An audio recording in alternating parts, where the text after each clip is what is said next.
All right, guys, so today we have 1.0 of Daniel Jeremiah's mock draft, Bucky Brooks, and Eric. So these are the best in the business when it comes to giving mock drafts, and they don't do it all the time. I think this was released on the 19th of January, and they do 1.0. I think they do 2, 3, and I want to say they do 4.0. So four mock drafts before the NFL draft actually kicks off. And depending on what happens in the combine, what happens in, the Senior Bowl, everything kind of goes in with each other when it comes to these mock drafts. So let's get right into it. So starting off right away, we'll start off with Daniel Jeremiah. He is mainly, a lot of people know him for these mock drafts. So he has Caleb Williams going number 1, which I think across the board we're going to see that for many of these mock drafts.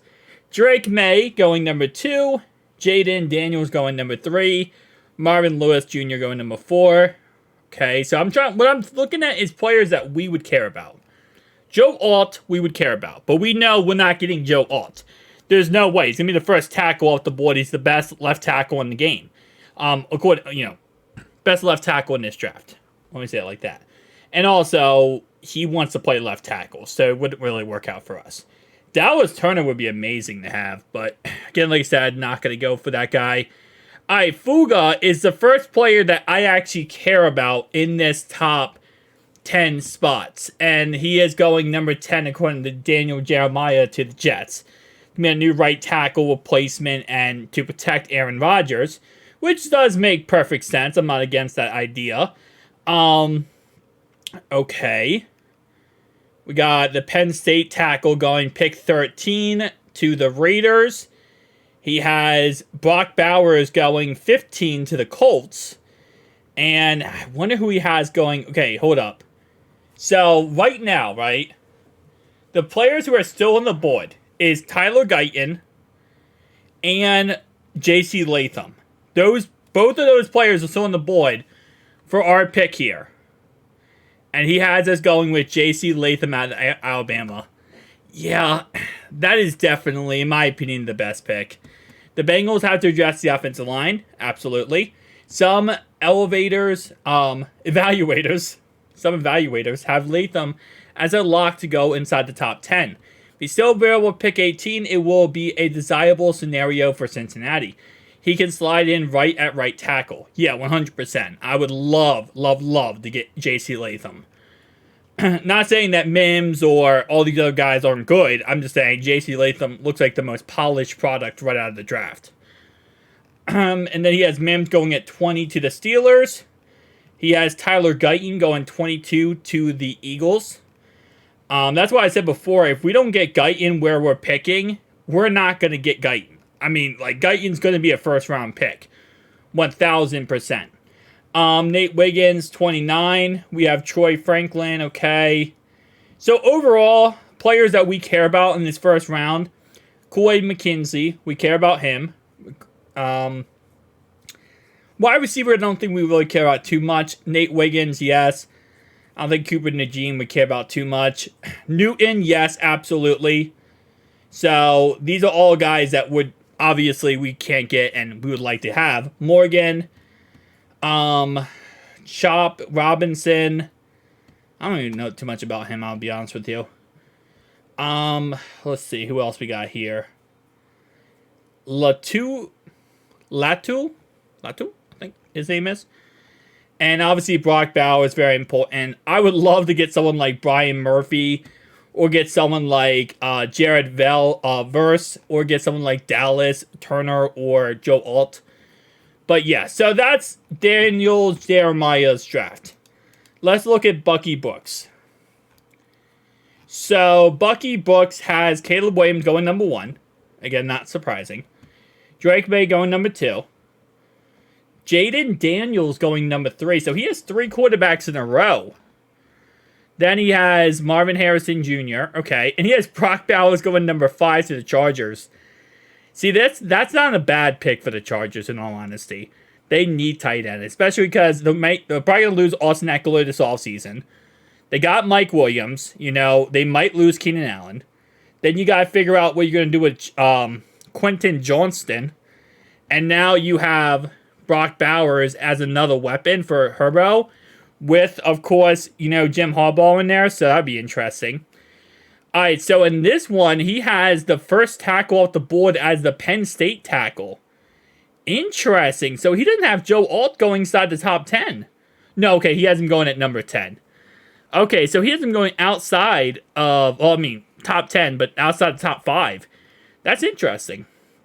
Jared Verse going pick 11. Pick 12 is Arnold. Pick 13 is Fuga. 14 is J.C. Latham. So that means for us, Tyler Guyton would be the best option, I believe. Let me think. Guyton definitely is an option. Fuga is going Mims. It would be Mims or Guyton. Lake Neighbors. Brian Murphy II. DeAndre Sweat. Alright, so who does he have us going with? Brian Thomas Jr. Okay, so this is actually not the first time I've seen a wide receiver mocked to the Bengals in the first round.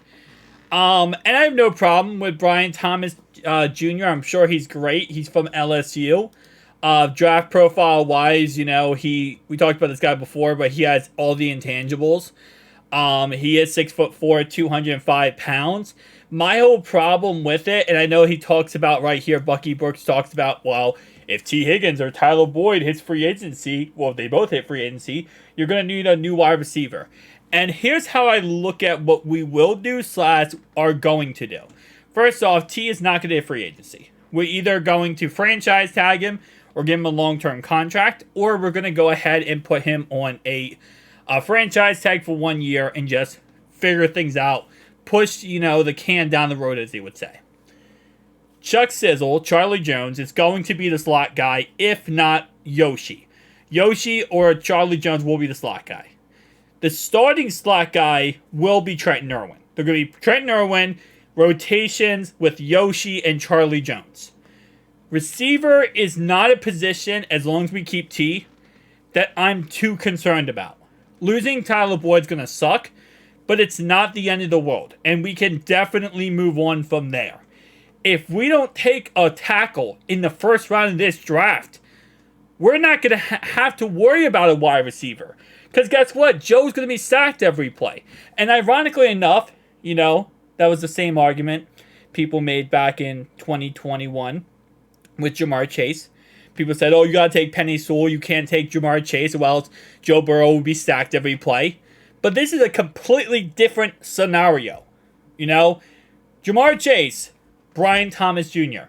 And at the time, we didn't have crazy great receivers like we do now with Jamar Chase, right? This Brian Thomas Jr. would come in and be a wide receiver 3 at best, or a wide receiver 4, or maybe a 5. I don't know. He would definitely probably be a wide receiver 3, because if we draft him in the first round, he's going to get playtime. My point is, though, we need to protect this offensive line. This offensive line needs to get better. So I don't like it. I don't like that pick. Bo Nix goes to the Rams. Mims goes to the Steelers. Tyler Guyton goes to the Cowboys at 24. Yeah, no. If we took a wide receiver of all players, I would be so ticked off. I really would be. And listen, I love the idea of giving Joe more options, but receiver is one position in every single draft that has the highest bust potential. We took, what's his name? John Ross, back in the day, and look how that turned out for us, right? Receiver is such a hard thing to get correct. It's almost impossible to a point that to get correctly draft the right receiver. Tackle, yes, you could get some busts here and there, but I feel like it's a lot more rare than it is wide receiver. Wide receiver, unless you're getting the top receiver, and even then, Chris Conley before was the top receiver in the NFL draft, and he never really panned out. So I don't love it. All right, we have Eric here. Let's see what he's talking about. Caleb Williams, number 1. Drake May, number 2. Jaden Daniels, number 3. We have Marvin Harrison, number 4. And another Brock Bowers going number 5. Damn. I don't think he'll go that high personally, but again, I'm not a draft expert, but that's crazy. I mean, he is that good. He is that good, though. Malik Neighbors. We got Joe Alt. Okay. Dallas Turner. Fuga is going at 10. He has Jared Verse going at 11. J.C. Latham going at 13.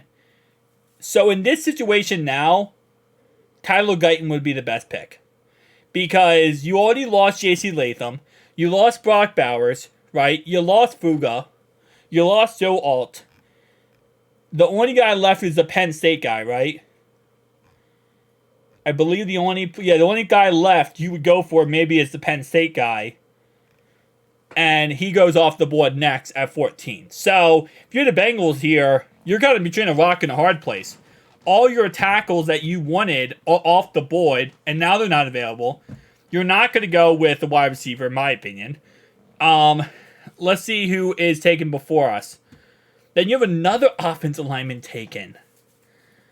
All right, so in this situation, this would be difficult if you're the Bengals. Because it's Tyler Guyton or nothing. That's pretty much what you got. Because Tyler Guyton's still on the board. Other than that, though, like, you look at the rest of these guys, maybe Kool-Aid McKinstry, but then, again, you're telling me you're going to take a cornerback over taking a right tackle, franchise tackle for your team? You got to take tackle here. And they take Tyler Guyton, yeah. I think that's probably the best bet out of all of it. And as he says right here, after watching Senior Bowl practices and mobile, I'm afraid I might have Guyton too low here. He's not the most experienced tackle in the class, but Oklahoma product has more upsides than a few linemen I have going earlier. Yeah.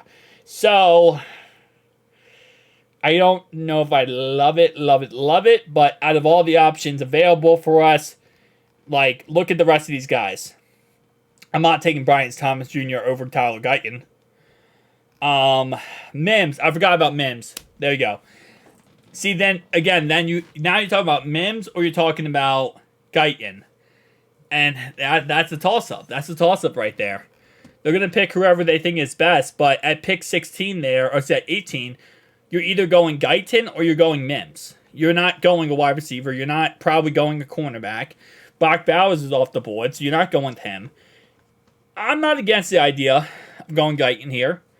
You just got to protect the quarterback, man. That's what you got to do. Keep T. Higgins, figure out T. Higgins. And listen, if you want to draft a wide receiver in this draft later on, I'm not against the idea. Go 5th, 6th, 7th round receiver. You really want one. But at the end of the day, first 3 rounds, we need to work on the offensive line, defensive line, and secondary. Secondary and / safety corner combo that can play run support. That's what I would focus on. You could go a 3rd round and say offensive guard. If there's a good enough guard available, go offensive guard. I have no problem with that, right? Get a rotation or maybe like a competition with Cordell Volson. No problem with that.